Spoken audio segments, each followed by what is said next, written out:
इस ऐतिहासिक किसान आंदोलन को ऑर्गेनाइज करने वाले तमाम जत्थेदार साथियों, बुजुर्गों, भाइयों, बहनों, नौजवानों,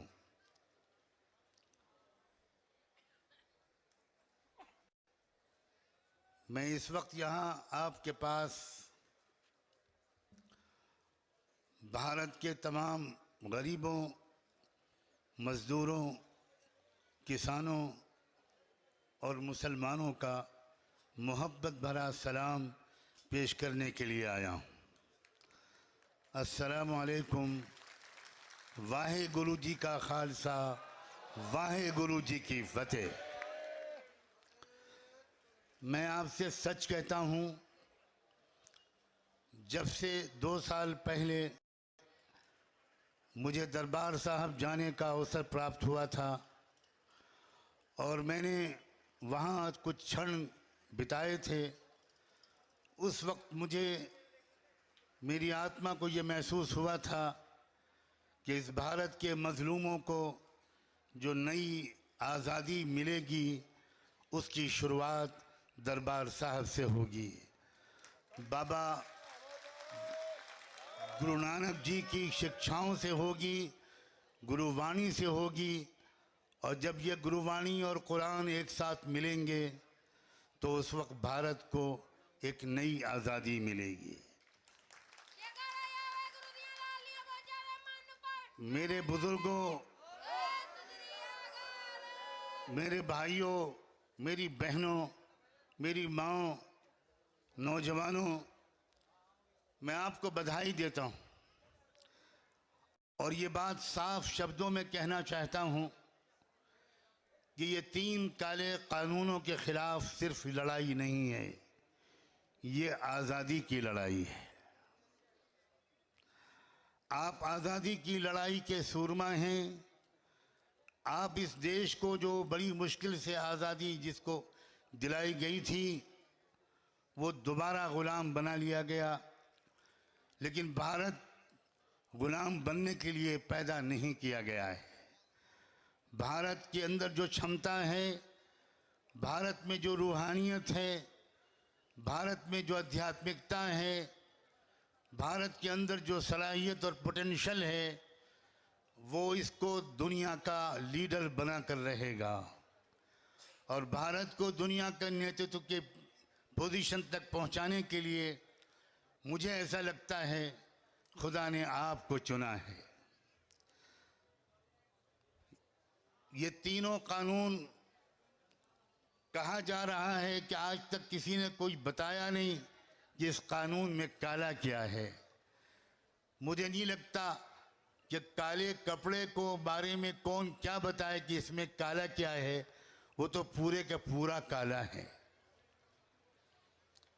इन 3 कानूनों को बनाकर इस बात का पूरा इंतज़ाम किया है भारत की सरकार ने कि हमारे हज़ारों लाखों किसान भाइयों की खून पसीने से जो अन्न पैदा हो वो 2 व्यापारियों की तिजोरियों में बंद हो जाए। इस बात को समझने के लिए किसी ज़्यादा ज्ञान की ज़रूरत नहीं है, ये कोई रॉकेट साइंस नहीं है।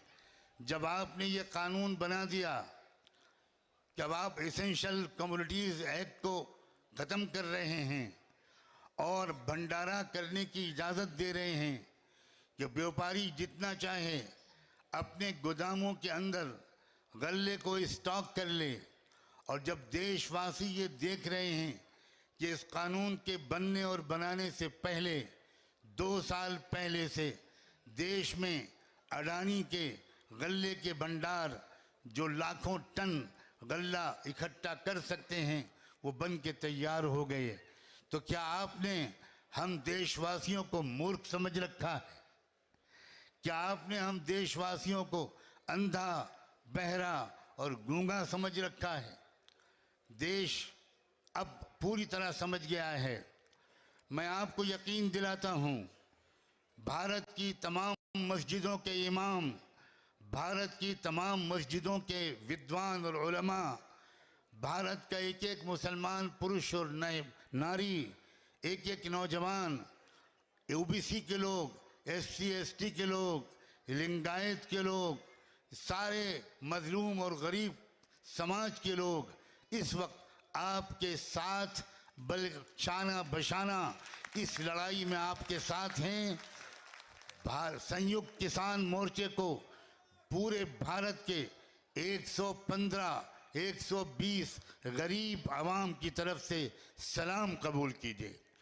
आप से मैं भारत की ज़मीन की तरफ से, भारत की आत्मा की तरफ से, भारत के गरीबों की तरफ से, भारत के यतीम बच्चों की तरफ से, भारत के मजलूमों और हैव नॉट्स की तरफ से आपसे ये विनती करने आया हूँ कि किसी कीमत पर आपको हिम्मत नहीं हारनी। खुदा जानता था कि इस देश में सबसे ज़्यादा बहादुर कौन लोग हैं। खुदा ने इसीलिए सबसे पहले उन्हीं बहादुरों को इस लड़ाई की जिम्मेदारी सौंपी है। आप बहादुर हैं, आप बहादुरों की औलाद हैं। आपके गुरुओं की तारीख, आपकी अपनी हिस्ट्री, आपका अपना इतिहास का एक एक पन्ना गवाह है कि आज तक कभी आपके किसी परिवार में कोई बुज़दिल और कोई बेवफा नहीं पैदा हुआ।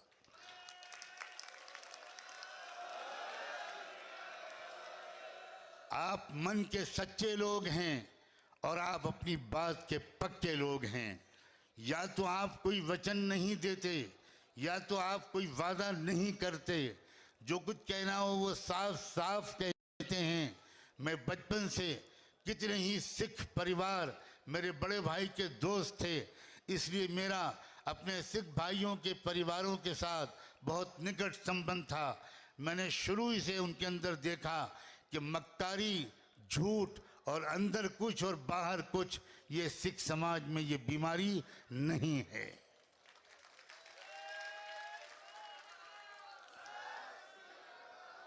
मैं खुदा से प्रार्थना करता हूँ कि मेरी तरफ से और आप सब की तरफ से वो 200 से ज़्यादा जो बुज़ुर्ग और भाई यहाँ शहीद हुए, जिन्होंने अपनी शहादत पेश की, जिन्होंने अपने प्राण निछावर किए, जिन्होंने अपनी जान दे दी सच्चाई की लड़ाई में, गरीबों की तर्जुमानी में, उन सब को हम सब की तरफ से सलाम पहुँचे। ये शहादत बेकार जाएगी ऐसा कोई सोचेगा तो ये उसका मूर्खपने की अलामत है और महापाप है। हजारों साल नरगिस अपनी बेनूरी पे रोती है, हजारों साल नरगिस अपनी बेनूरी पे रोती है। बड़ी मुश्किल से होता है चमन में दीदवर पैदा। खुदा के यहाँ देर हो सकती है, अंधेर नहीं है। इस देश को न्याय मिलेगा, देश के गरीबों और मजलूमों को न्याय मिलेगा। शाबाश है उन लोगों को जिनकी कोशिशों के नतीजे में ये न्याय मिलेगा। आप सब का नाम मुझे ऐसा लगता है और आपके समस्त परिवार वालों का नाम, तमाम किसानों, मजदूर भाइयों और बहनों का नाम उन बहादुरों की फहरिस्त में लिखा जा चुका है जिनके ज़रिए से व्यवस्था परिवर्तन होगा और न्याय स्थापित होगा।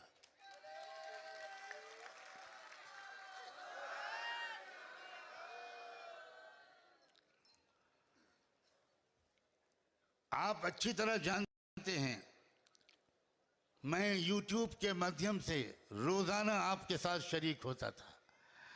अपने बहुत बिजी शेड्यूल के बावजूद और अपने स्वास्थ्य की खराबी के बावजूद मैं शायद ही पिछले 2.5-3 महीने में कोई एक दिन ऐसा गया हो जिसमें मैंने सोशल मीडिया के माध्यम से सिंगापुर हाज़िरी न दी हो, गाज़ीपुर हाज़िरी न दी हो।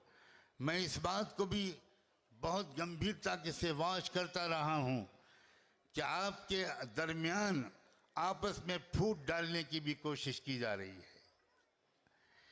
ये फूट डालने का जो षड्यंत्र है ये आज़ादी के पहले से चल रहा था। आज़ादी के बाद ख़त्म होने के बजाय और ताकतवर हो गया। और उसकी वजह से वो समस्याएं देश में उभर कर आ गईं जो असली देश की मूल समस्याएं नहीं थीं। यहाँ के रियल इश्यूज नहीं थे। कहीं मंदिर मस्जिद की लड़ाई, कहीं इस बात की लड़ाई कि अलीगढ़ मुस्लिम विश्वविद्यालय के नाम से मुस्लिम शब्द निकाल दिया जाए, कहीं इस बात की लड़ाई कि बनारस हिंदू यूनिवर्सिटी के नाम से हिंदू के शब्द निकाल दिया जाए। देश की असली समस्याएं गरीबी है, महंगाई है, किसानों को फसलों की सही कीमत का न मिलना है। अगर आप ये कहते हैं कि एमएसपी था, एमएसपी है और एमएसपी रहेगा, तो एमएसपी के बारे में कानून के बनाने में आपको क्या रुकावट? इसका साफ मतलब ये है कि आपके इरादे अच्छे नहीं हैं। जब थोड़े दिनों के बाद आपको ये बात याद दिलाई जाएगी कि आपने सदन में खड़े होकर कहा था, फ्लोर ऑफ द हाउस में कहा था कि एमएसपी था, एमएसपी है और रहेगा, तो आप दो में से कोई एक कह देगा कि वो तो जुमला था। मेहरबानी करके अब इन जुमलों को दफन कर दीजिए गंगा में, जमुना में। इन जुमलों से देश अब बेवकूफ़ नहीं बनेगा। हम इस बात का एतराफ़ करते हैं कि हमारे बहुत से लोग गलती कर गए थे और उन्होंने आपको वोट देकर भारत की सत्ता पे बिठाया था। ये तो तब हम मानेंगे जब ये साबित हो जाएगा, जब वाकई भारत के इतने लोगों ने आपको वोट दिया था। लेकिन आप ये बात नहीं मान रहे। पूरे विश्व में ये बात फैल चुकी है कि आप जेन्युइन वोटों से नहीं जीते थे, आप ईवीएम के जरिए जीते थे। अब देश में जागरूकता फैल रही है और ये किसान आंदोलन, मेरा दिल ये गवाही देता है। और आपके रोशन चेहरे, आपकी बहनों की आंखों के आंसू, आपके जज्बात, आपकी पेशानी पर चमकती हुई लकीरें इस बात की गवाह हैं कि अब आप इस देश की व्यवस्था बदलने से पहले चैन से नहीं बैठेंगे। मैं आपको इस बारे में बधाई देता हूं कि आपके ने अपने कंधों पर बहुत बड़ी जिम्मेदारी ली है। आपके कंधे मजबूत हैं, तभी खुदा ने आपके कंधों पर यह जिम्मेदारी डाली है। अब आपको समस्त देशवासियों को, समस्त गरीबों को, समस्त मजलूमों को, तमाम अल्पसंख्यक समाज के तमाम लोगों को अपने साथ लेकर चलने के लिए अपने दिल को उतना ही बड़ा करना होगा जहां जितना बड़ा परम पूज्य बाबा गुरु नानक का दिल था। अगर परम पूज्य बाबा गुरु नानक के दिल बड़ा ना होता तो वो मक्के भी ना जाते, वो बगदाद शरीफ भी ना जाते, वो अरबी ज़बान के बहुत बड़े विद्वान और कवि ना बनते, वो कुरान शरीफ को ना पढ़ते, वो करतारपुर में मस्जिद न बनाते। ये उनके बहुत विशाल हृदय का एक जीता जागता सबूत है। और वो वक्त आ गया है कि अगर हम पिछड़ गए थे या हमें किसी ने पिछाड़ दिया था, तो अब हम फिर एक दूसरे से गले मिलें। और सिर्फ गले नहीं, हमारा शरीर नहीं मिले, हमारे दिल मिलें, हमारी आत्माएं मिलें, हमारे जज्बात मिलें, हमारी ज़िंदगी का उद्देश्य मिलें। ये भारत वो देश है जिस देश में उस पहले इंसान आदि मानव हज़रत आदम को जब स्वर्ग में पैदा करके उस मालिक ने इस देश, इस ज़मीन पर उतारने का फैसला किया था, तो इसी भारत देश को चुना था उस पहले इंसान को उतारने के लिए। हमें गौरव है कि हम उस देश के वासी हैं। ये देश तहजीब का मुल्क था, मोहब्बत का मुल्क था, प्रेम का मुल्क था, भाईचारे का गहवारा था। दुनिया में इसकी मिसाल दी जाती थी। गंगा जमनी तहजीब यहाँ का एक मुहावरा था। लेकिन थोड़े से लोग जो कैरेक्टर के अच्छे लोग नहीं हैं, जो लुटेरे और चोरों की मानसिकता रखते हैं, जिन्होंने इस देश के लोगों को आपस में लड़ाकर और इस देश की सत्ता पर कब्जा कर लिया और वो ये समझ रहे हैं कि वो हमेशा इस सत्ता पर काबिज रहेंगे। याद रहे वो लोग बड़े से बड़े तानाशाह गुजर चुके हैं, आज उन तानाशाहों को कोई याद भी नहीं करता। मुझे नहीं लगता वो दिन बहुत दूर है जब भारत के इस समय के तानाशाह भी अपने अंजाम को पहुंचेंगे। शायद हमारे जत्थेदार बुजुर्गों को और शायद आप जैसे उनके वफादार सिपाहियों और समर्थकों को खुद एहसास पूरा शायद न हो कि देश में, पूरे देश में, कश्मीर से कन्याकुमारी तक आपके इस आंदोलन ने उम्मीद की कैसी नई शमा रोशन की है और उम्मीद की कैसी रोशनी बहाल कर दी है। हम जैसे कार्यकर्ता लोग जो 25, 30, 40 साल से इस देश की व्यवस्था परिवर्तन के लिए कोशिश कर रहे हैं और बामसेफ के मंच से, बहुजन क्रांति मोर्चे के मंच से, भारतीय क्रांति मोर्चे के मंच से और न जाने कितनी ऑफशूट ऑर्गेनाइजेशंस के मंच से, महिलाओं के संगठनों के मंच से इस बात की कोशिश कर रहे थे, लेकिन हमें लग रहा था कि जागरूकता पैदा नहीं हो पा रही। जितनी बड़ी मिकदार में जागरूकता पैदा होनी चाहिए और इश्यूज और प्रॉब्लम्स और चैलेंजेस और जो चुनौतियां हैं उनकी गंभीरता के बारे में जो एहसास और जो सीरियसनेस का एक फीलिंग देश के अंदर जाना चाहिए था, वो नहीं हो पा रहा।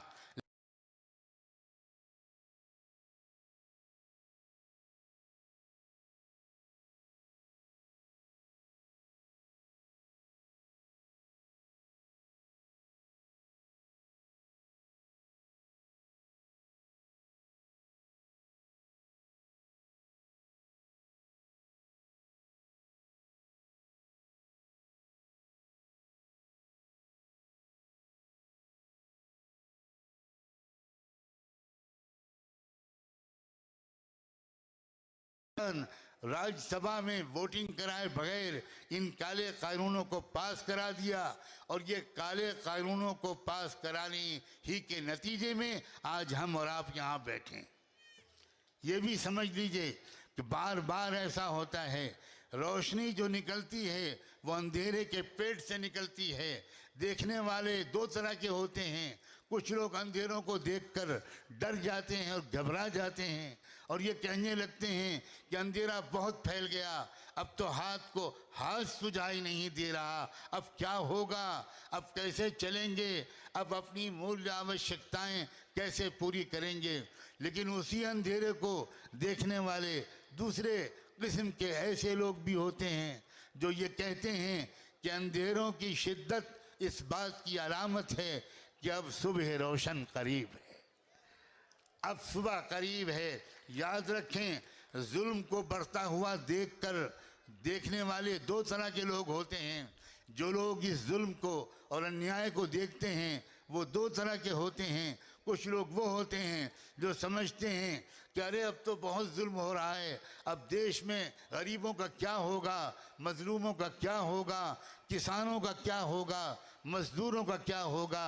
लेकिन दूसरे किस्म के ऐसे लोग भी होते हैं जो ये समझते हैं कि जब जुल्म जब बढ़ रहा है तो ये इस बात की अलामत है कि अब इंसाफ का दौर करीब है, अब न्याय की सुबह करीब है। और इस बात की अलामत ये मंच है और आप सब हैं।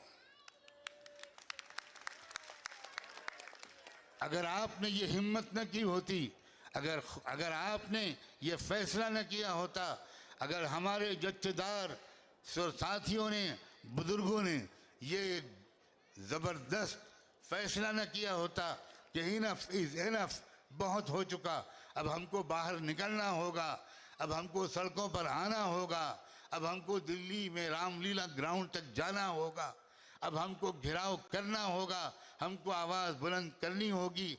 अगर आपने ये पहल न की होती तो हो सकता है अभी रात का अंधेरा और बहुत दूर तक चलता। लेकिन आपकी पहल ने लोगों के दिलों में ये उम्मीद पैदा कर दी है कि अंधेरा अब उसकी उम्र घट रही है और रोशनी के दिन करीब आ रहे हैं। मैं आपके इस मंच से तमाम जाट भाइयों और बहनों को भी ये संदेश देना चाहता हूं कि जाट भी एक बहादुर कौम का नाम है।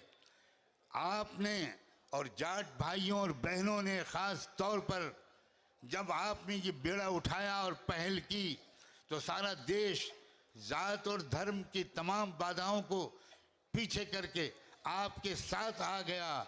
इसलिए आप इस बारे में चौकन्ना रहिएगा।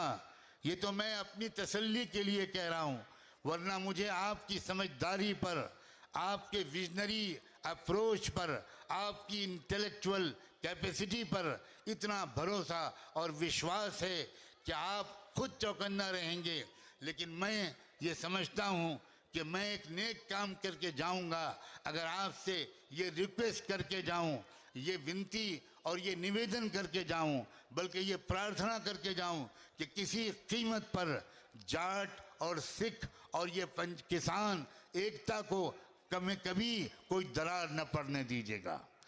ये किसान ही इस देश की असल जुबान था, किसान ही इस देश की असल शक्ति थी और शक्ति है और शक्ति रहेगी।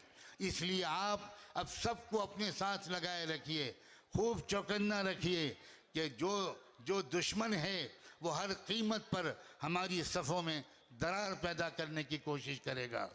मैं मुस्लिम समाज की तरफ से पूरी जिम्मेदारी के साथ आपको यकीन दिलाता हूँ कि देश के 25-30 करोड़ मुसलमान, जैसा कि अभी हमारे साथियों ने बार बार आपको बताया, वो सब आपके साथ खड़े हैं, वो सब आपके पीछे खड़े हैं।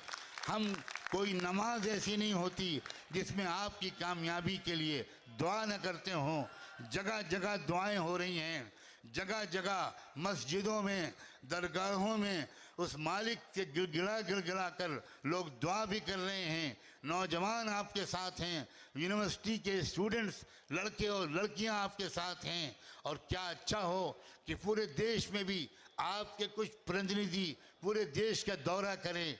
मैं जहां जहां आपका इस्तकबाल कर सकूंगा खुद करूंगा, वरना हज़ारों लोग आपको अपने इस्तकबाल के लिए तैयार मिलेंगे। मैं ज़्यादा समय आपका नहीं, मैं आप सबकी हिम्मतों को सलाम करते हुए आपसे इजाज़त चाहता हूं और अपने थोड़े से कमज़ोर और बीमार जो मेरी सेहत का हाल है उसके लिए दुआ की भी प्रार्थना करता हूं। मेरा दिल चाहता है कि पूरे देश में इस आंदोलन की आवाज़ लेकर एक एक गांव में मैं खुद जाऊं, हर दरवाजे पर फ़कीरों की तरह दस्तक दूं कि अब घर से निकलो, अब घर में बैठने का वक्त नहीं है, अब भारत की तकदीर के बदलने का वक्त है। और भारत की तकदीर बदलेगी तो विश्व की भी तकदीर बदलेगी। इन उम्मीदों के साथ मैं आप सबकी मोहब्बतों का बहुत शुक्रिया अदा करके आपसे इजाज़त चाहता हूँ, आपसे रुखसत होता हूँ। अभी हमको फ़ौरन नमाज भी पढ़नी है। एक बार फिर मैं आपको सलाम करता हूँ। वाहे गुरु जी का खालसा, वाहे गुरु जी के फ़तेह। बहुत बहुत शुक्रिया, बहुत बहुत शुक्रिया।